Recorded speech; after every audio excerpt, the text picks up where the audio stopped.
I'm Scott Flowers with Cloud Ninjas. Today we're going to continue our series on the Dell PowerEdge R660 server. In this video, we're going to focus on mass updates. Let's get going.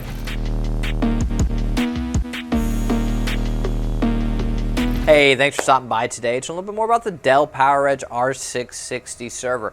Do us a favor, if you find anything that helps you in this video, click that like, smash that subscribe. All right, so I hope you've been following along in this series. We've been doing CPUs, memory, drives. Maybe you watched the BIOS video and you said, hey, he said there's a better way. That's this video.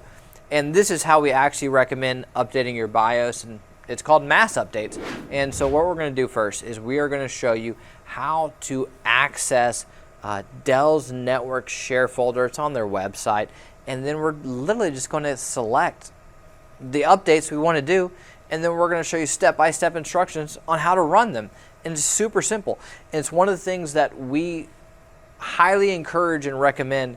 Keep your system up to date. There's always new patches, new bugs, new things that are occurring. Keep your system up to date. So that's what this video is about. And I hope it helps you.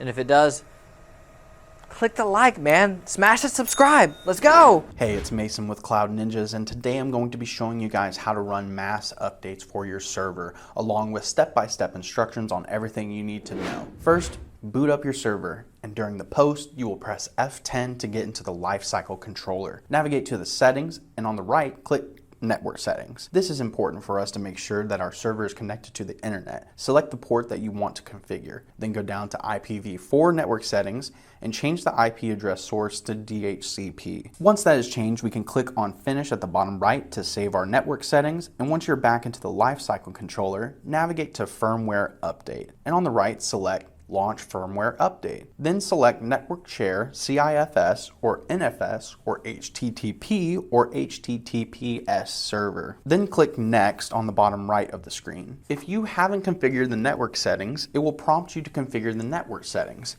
Luckily, we just configured the network settings, so we will move to the next page here. Select HTTPS, and in the share name address part here, type in downloads.dell.com. Then click Next on the bottom right corner of the screen. This will begin looking for all the available updates for your server. Select Yes to continue if prompted with a dialog box. And this will take some time to look for all the available updates, so just wait for it to finish searching. And once it is done searching for updates, you can go ahead and select the updates you want to run and click Apply. You don't need to select all the updates, but it is recommended to do so. That way your system is fully up to date. Now, these updates may take some time depending on a number of different factors, such as how out of date your server is, how old the server is, or even how many updates you're running.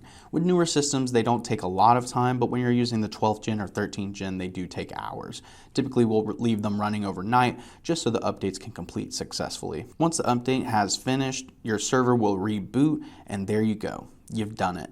You've successfully ran mass updates on your Dell PowerEdge server. Hey, do us a favor, click that like button and smash the subscribe. If you're looking for any custom built Dell, HPE, Supermicro, Gigabyte, Asus, IBM, Cisco, we do it all. We have both new and refurbished. So please give us a call or email us at sales@cloudninjas.com. That's sales@cloudninjas.com. Anyways, guys, thanks for stopping by.